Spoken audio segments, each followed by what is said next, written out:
سلام. سلام. خوبی؟ ببخشید من یه کمکی از شما میخواستم.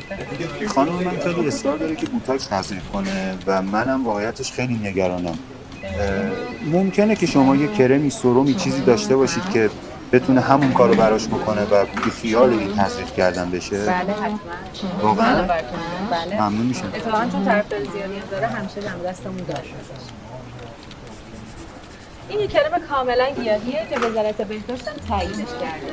ما بهش میگیم بوتاکس گیاهی که بدون هیچ گونه تزریقی، بدون هیچ گونه عوارضی و بدون هیچ کاری تهاجمی. تمامش این چروک‌های صورت رو، حالا کنار چشم باشه، خطوط پیشانی باشه، نور لب باشه، همه رو به طور کامل از بین میبره بله. و حتی از بروز چروک جدید هم در سن بالاتر براشون پیشگیری میکنه.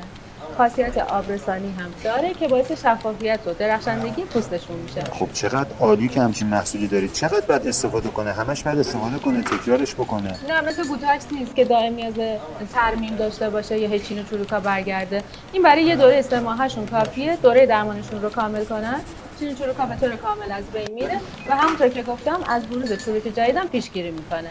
اتفاقا الان هم تخفیف ویژه داره.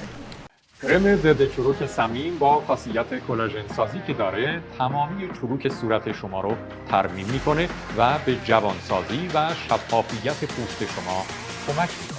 برای دریافت اطلاعات بیشتر و سفارش این کرم جوان کننده روی لینک زیر کلیک کنید.